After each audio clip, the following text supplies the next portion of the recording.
사실은 하나의 보병 사단장이 가지고 있는 병력은 어마어마하거든요. 전투 병력들로만 1만 명 이상이 있는 거예요. 그 사람들이 움직인다 그러면은 그런 일들이 또 안타깝게도 또 생길 수도 있는 가능성이죠.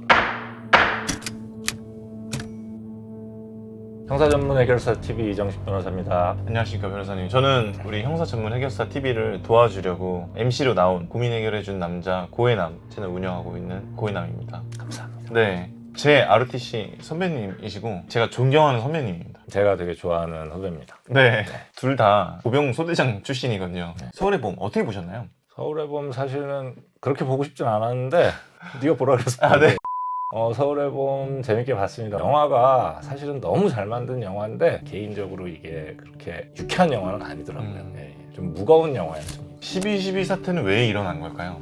변호사로서 12.12 사태를 판단해라. 당시 상황이 박정희 전 대통령이 이제 서거를 하시고 권력의 공백기가 있었잖아요. 그러다 보니까 내부적으로 되게 혼란스러운 시기였고 그 당시 권력을 가지고 싶어하는 사람들 이건 사실은 좀 역사적으로도 그런 일들은 반복되지 않았나 싶어요. 그 당시 그러니까 영화에서는 전두광으로 나오는데 전두광 장군이기 때문에 12.12 사태가 일어났다. 딱 그것만으로 설명할 수는 없을 것 같아요. 영화에서 보면은 투스타가 힘이 굉장히 세다는 거를 좀 많이 느꼈거든요. 이게 투스타가 거의 3스타나 4스타 장군들보다도 막강하다는 느낌을 좀 받았는데 그 이유는 뭐라고 생각하세요? 근데 저는 영화 보면서 어떤 걸 느꼈냐면은 투스타라고 힘이 센 게 아니라 물론 이제 군대라는 조직이 계급에 의해서 움직이고 4스타가 명령을 하면 3스타는 들어야 되고 3스타가 명령하면 2스타는 들어야 될 거라고 우리 일반인들이 생각하잖아요. 네. 근데 그렇지 않은 거예요. 사실은요. 제 생각은 그래요. 그러니까 영화에서도 물론 비슷한 장면들이 나오는데 예를 들면 그렇게 따진다 그러면 이태신 장군이 영화에서 본인의 연대장들을 부르잖아요. 근데 그 말 안 듣잖아요. 본인의 연대장들. 네. 이태신 장군이 그러네. 투스타거든요. 이태신 장군이 힘이 아주 막강한 고해남님이 말씀하시는 것처럼 투스타가 그렇게 막강하다 그러면은 이태신 장군도 막강한 거 아니에요.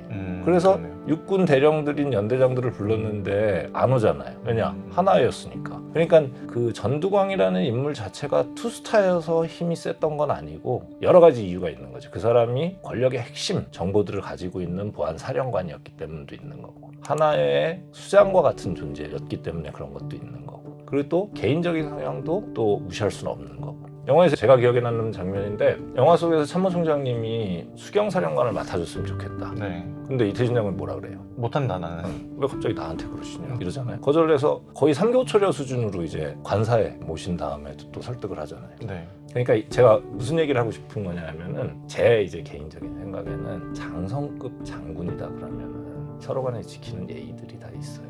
그래서 포스타여서 투스타를 억누를 수도 없는 거 예의가 있거든요. 이런 데서 하셨던 것 같아요. 그 당시 그 정성호 총장님 육군참모총장 영화 안에서 더 권유하지 말아달라 수경사령관을 그러면서 집을 이제 떠나가려고 하니까 여기 오셨는데 식사는 하고 가셔야 될 거 아니에요. 이러면서 붙잡는 네. 장면이 저는 좀 기억에 남거든요. 그런 거예요. 그러니까 일반인들이 생각하는 것처럼 포스타가 투스타한테 막 할 수 있을 거다라고 생각하는 건 좀 무산이라는 거예요. 그러니까 본인들이 이제 지휘하고 있는 부대들이 다 있고 육군 장군님이잖아요. 그런 사람들을 함부로 대할 수가 없죠. 그래서 투스타가 막강하다? 이런 게 아니고 여러 가지 그 사람이 맡은 보직이 뭐냐 이런 거에 따라서 예를 들면 같은 대령님이어도 영화에서 나오는 것처럼 공수부대를 지휘하는 대령님이 있을 수 있고 일반 그냥 육본이라든지 이런 데서 참모 역할을 하는 대령님이 있으실 수 있는 거죠. 당연히 공수부대를 지휘하는 대령님이 훨씬 더 막강하겠죠. 그렇다는 의미입니다.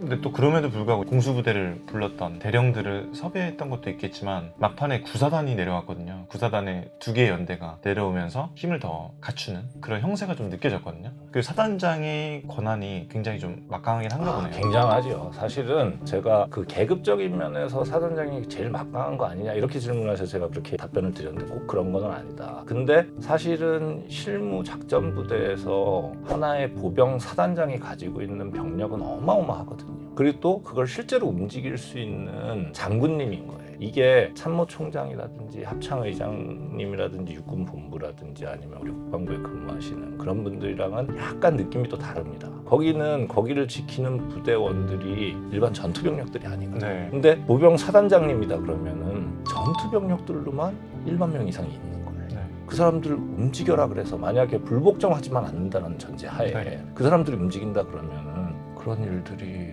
안타깝게도 또 생길 수도 있는 가능성이죠. 영화 보셔서 아시겠지만 사단장하고 연대 병력들 몇 개가 움직였는데 9시간 만인가요? 네. 영화에서도 나오잖아요. 자고 일어났더니 세상이 바뀌었다. 네. 그런 일이 뭐 다시는 일어나지 말아야 되는 일이지만 그 정도로 일개 사단의 힘은 강력한 것 같습니다. 쿠데타는 이제 국가 내란죄라고 하는데 국가 내란죄란 무엇인가요?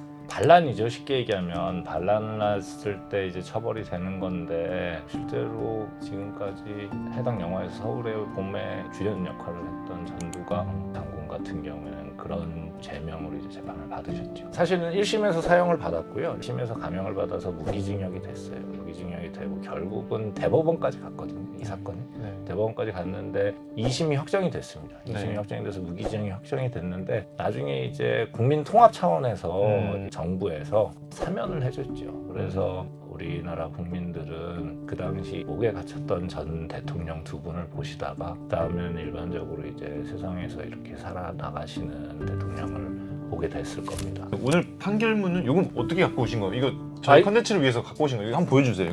이게 지금 오늘 컨텐츠 준비한다고 서울의 봄 네. 보고 나서 아 판결문이 갑자기 궁금해서 저도 생각나서 판결문은 누구나 열람하실 수 있거든요. 근데 보고 싶어서요. 저도 그 당시 판결문이 이게 워낙 오래된 사건이다 보니까 제명이 많네요. 네, 혹시 좀 여기서 인상 깊었던 부분이 어떤 게 있었나요? 1심에서부터 3심까지 얼마나 이 당시에 세상이 시끄러웠는지를 제가 기억을 하고 있거든요. 그래서 저도 그러고 나서 솔직히 이 판결문을 처음 봅니다.